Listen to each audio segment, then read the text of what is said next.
In this installment of the Elements of Design, we're going to talk about these three: balance, rhythm, and texture. Now, when we talk about balance, there's two types of balance. There's symmetrical, sometimes referred to as formal, and that refers to things that are basically the same on both sides. Then there's also asymmetrical balance, which means that they're balanced in a different way. It could be bright colors on one side that are small, balanced by larger, darker colors. It can be done through spatial relationships. It can be done through subject matter.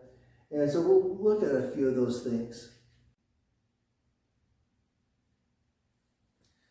Let's look at some examples of balance. Now, this is a painting by Edward Hopper called Nighthawks. It's a night scene, people in a diner. If we were to divide this in half, all the figures are on one half and not on the other half. Yet this half is quite dark because the light is shining on the figures. And so that lightens them.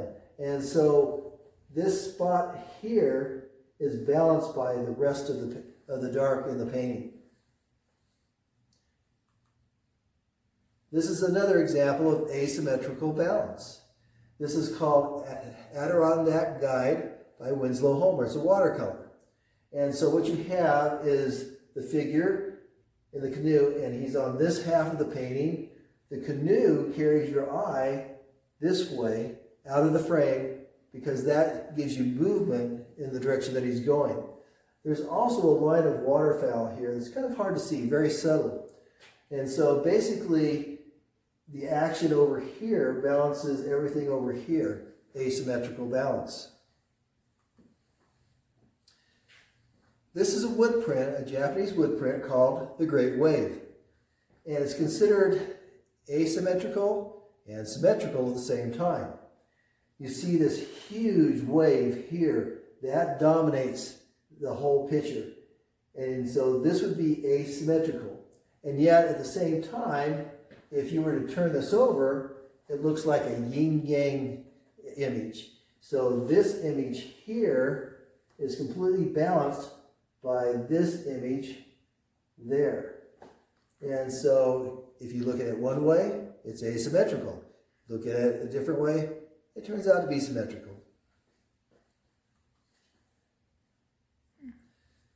Once again, asymmetrical balance. This is a print, a wood print relief print by Sherry York. You've got the rings that emanate out in the water.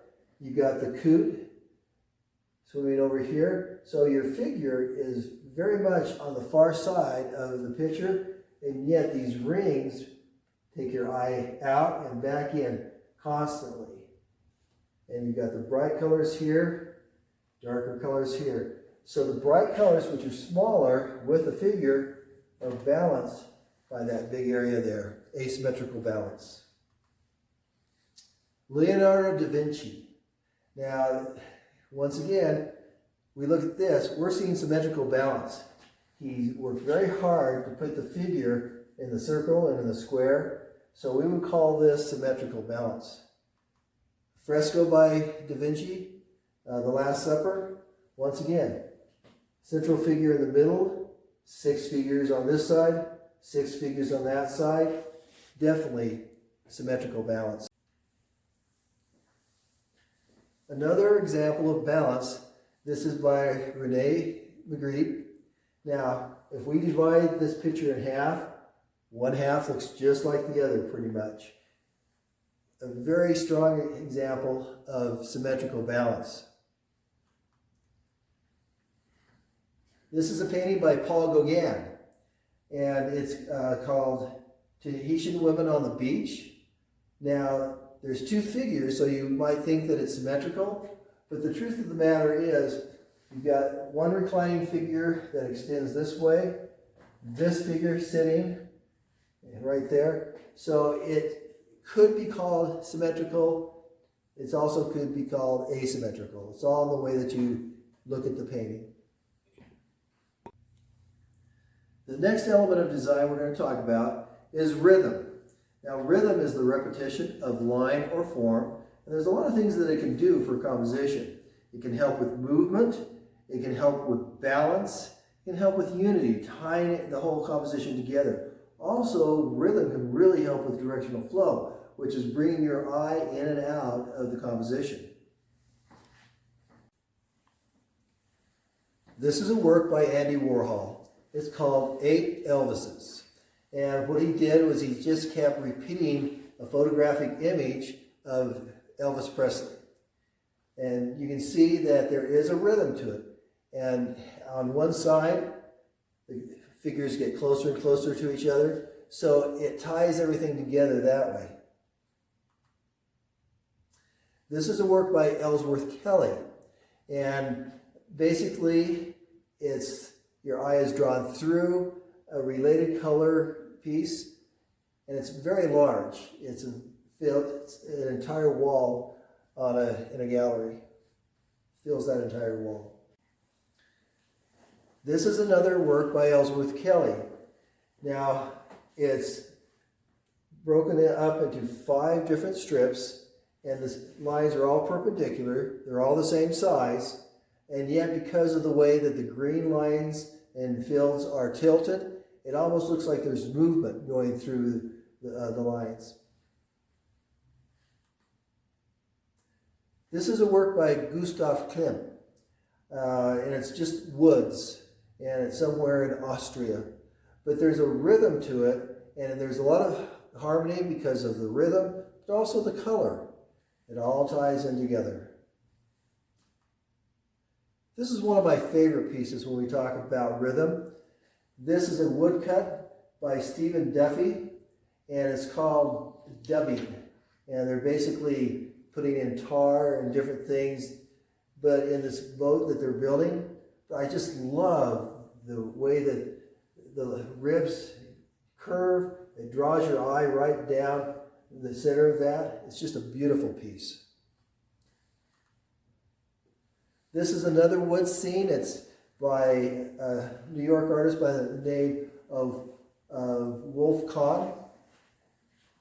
But he's using color and rhythm to draw your eyes slightly down to that side. But another case where rhythm is a very important part of the composition. The next element of design we're going to talk about is texture.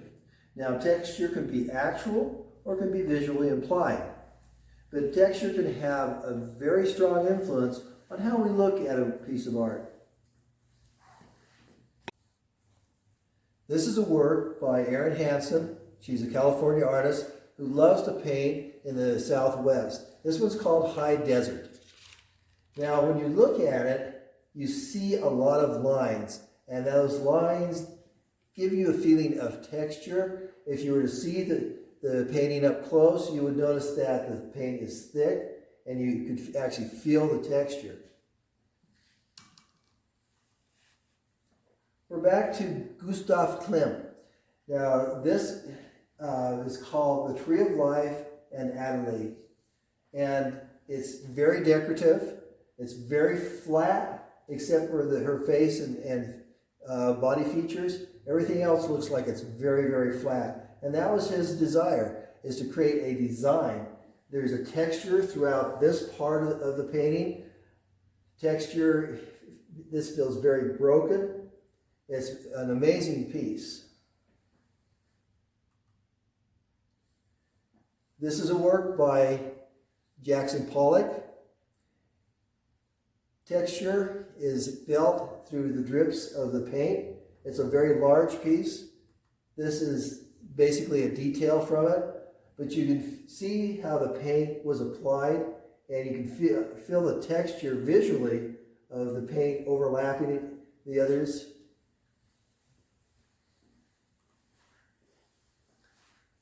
Pablo Picasso. This is one of his paintings where he was using texture as a very strong element of design. You can see the shadows cast by the thickness of the paint on the cheek. You can see how thick the paint is on the collar there. This It's one of my favorite paintings by Vincent van Gogh. If you ever see one of his paintings in person, he applied the paint very thickly. He painted very rapidly.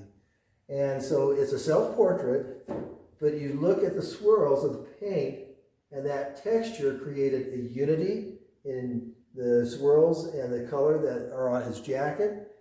And you also see some of those same lines in his forehead and in his hair. So the texture that you're seeing is unified by both the color and the texture.